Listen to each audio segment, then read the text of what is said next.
The 5 Books of Moses. Often referred to as Torah, especially when in scroll format, the 5 Books of Moses are the foundation of Judaism. Until this very day, the text, which is written in Hebrew, has been carefully preserved by the Jewish people. It is also known as Chumash and Pentateuch, related to the respective Hebrew and Greek words for 5.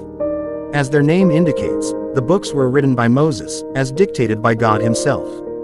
Jewish people see every letter and every nuance as a sacred communication from God, rife with significance and meaning. They contain 613 mitzvahs, divine commandments that shape the life of Jewish people everywhere. Genesis. The first book of the Torah is known in Hebrew as Bereshit, in the beginning, because the opening lines describe how God created heaven and earth. In English it is called Genesis, from the Greek for origin. To keep things simple, let's divide the book into 3 parts. Pre-history. God creates the world in 6 days and rests on the 7th. Adam and Eve are created on day number 6 and placed in the wonderful Garden of Eden, but they sin by eating from the tree of knowledge and are expelled from the garden. Their son Cain kills his brother Abel, and the world descends into chaos. 10 generations later, God determines to restart on his creation by flooding the world and washing away all life. Noah, the only righteous individual in his time, is commanded to build an ark to save himself, his family and a mated pair of each species. The patriarchs. We are introduced to Abraham, 10 generations from Noah, who faithfully follows God to the future land of Israel and overcomes multiple tests that God sends his way. God promises Abraham that he will be the father of a great nation. The brothers. Of Jacob's 12 sons, Joseph is his favorite. His jealous brothers sell him to slave traders, and he ends up in Egypt. Joseph is wildly successful there, but is thrown into jail after he refuses the overtures of his master's wife.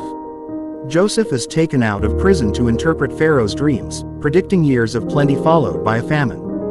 Pharaoh is so impressed with Joseph that he appoints him viceroy and charges him with preparing for the famine. Book of Exodus. The second book of the Torah describes the birth of the Jewish people, their enslavement in Egypt, their miraculous exodus, the climactic event at Mount Sinai, and the building of the sanctuary in which the new nation served God in the wilderness.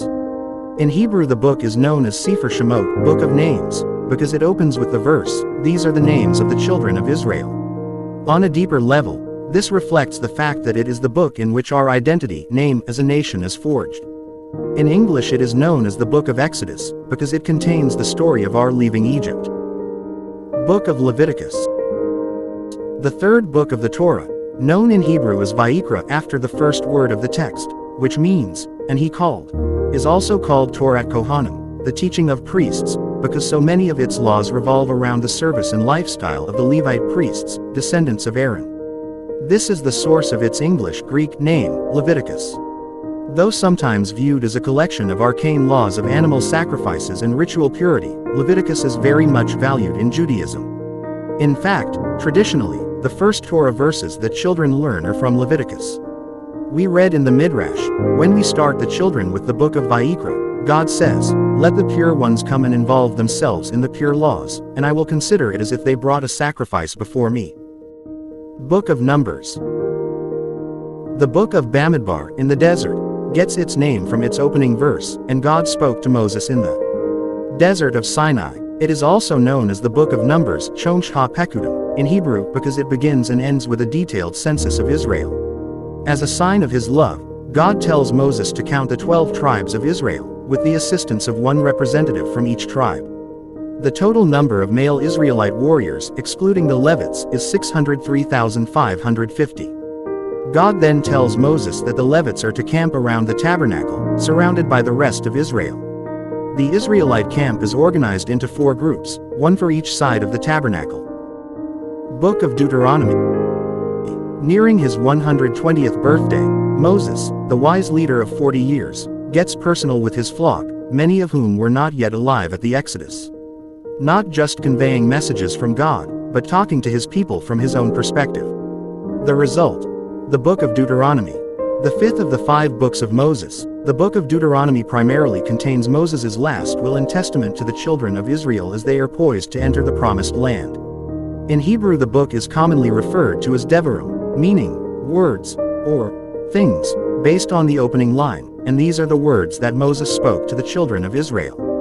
Since Moses uses this book to recount many events and commandments previously recorded in the other books of the Torah, it is also known as Mishnah Torah, a second Torah, or Deuteronomy, from the Greek words for second law.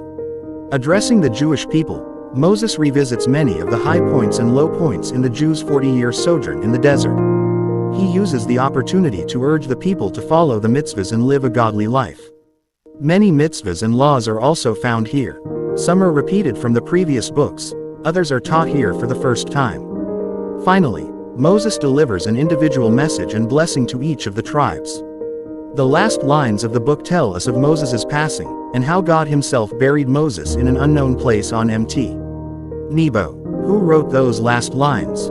According to one Talmudic tradition, those 8 verses were written by Joshua after Moses' death. Others, however, say that God dictated them to Moses, who transcribed them in tears.